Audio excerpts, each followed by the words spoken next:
The chamber beyond the wound breathed like a cathedral that had inhaled too much and forgotten how to exhale. Pillars rose, liquefied, and rose again, as though stone were remembering it had once been bone. The air clotted with copper and smoke. A sweetness rode the stench, like rotten fruit trying and failing to be perfumed. Beneath our feet, there was no floor, only bodies, layer upon layer of sleepers, tangled like driftwood at low tide. Some murmured their clenched teeth. Some screamed into their own mouths. Their breathing was the weather of the chamber, rising and falling in sync with the invader's shadowed chest. Above them, the narcoleptic invader unfurled. Its hood slipped back just enough to reveal mouths. Not one, not two, but dozens. Slits slick with saliva, opening and closing in unison. With every inhale, the dreamers twitched. With every exhale, shadows seeped from under their ribs, climbing out like children answering a call. The menagerie arrived. Hellhounds first. Bodies doubled and throats tripled, each bark tearing open a seam of dark. Then insects, thoraxes armored in nightmare chitin, but faces human, twitching as if trying to recall their names. And hands, always hands, flapping in schools, searching for risks that would never come. They slapped the air, they slapped each other, they slapped invisible skin, and their sound was chewing and weeping combined. The stench nearly felled me. Thick and oily, it crawled into my nostrils until I could taste it.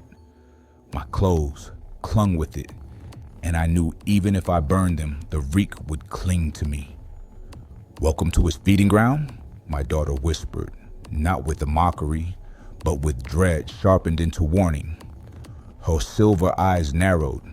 Hunger shivered in them like a blade choosing whether to strike or wait. The invader did not lunge. It hovered, deliberate, as though savoring us like a menu before the meal. Around us, the sleepers stirred, rising halfway, arms extended, not alive, but not corpses either. Shadows pressed forward, mouths wide, echoing the master above.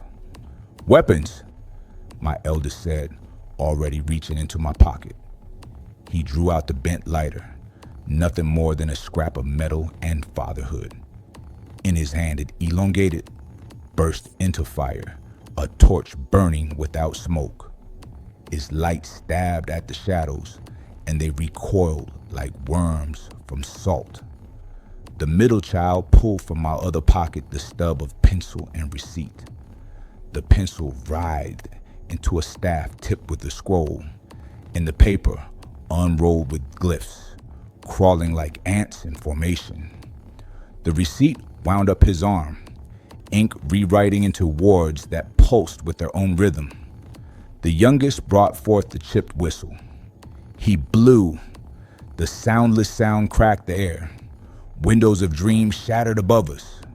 The hound staggered as if a leash had been yanked. My wife stepped forward.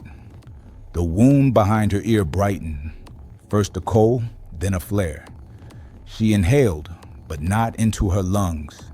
The wound drank the air like a starving mouth.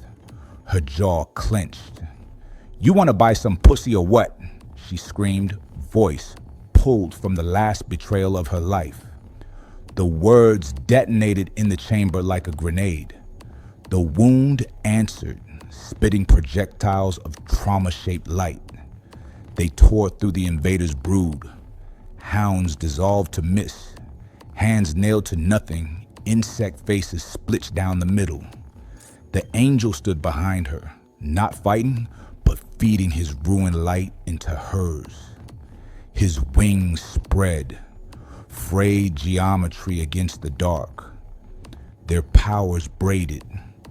Her wound the barrel, his light the charge. For the first time, the invader recoiled. Wow, I really enjoyed this video. I can't wait to see what's next.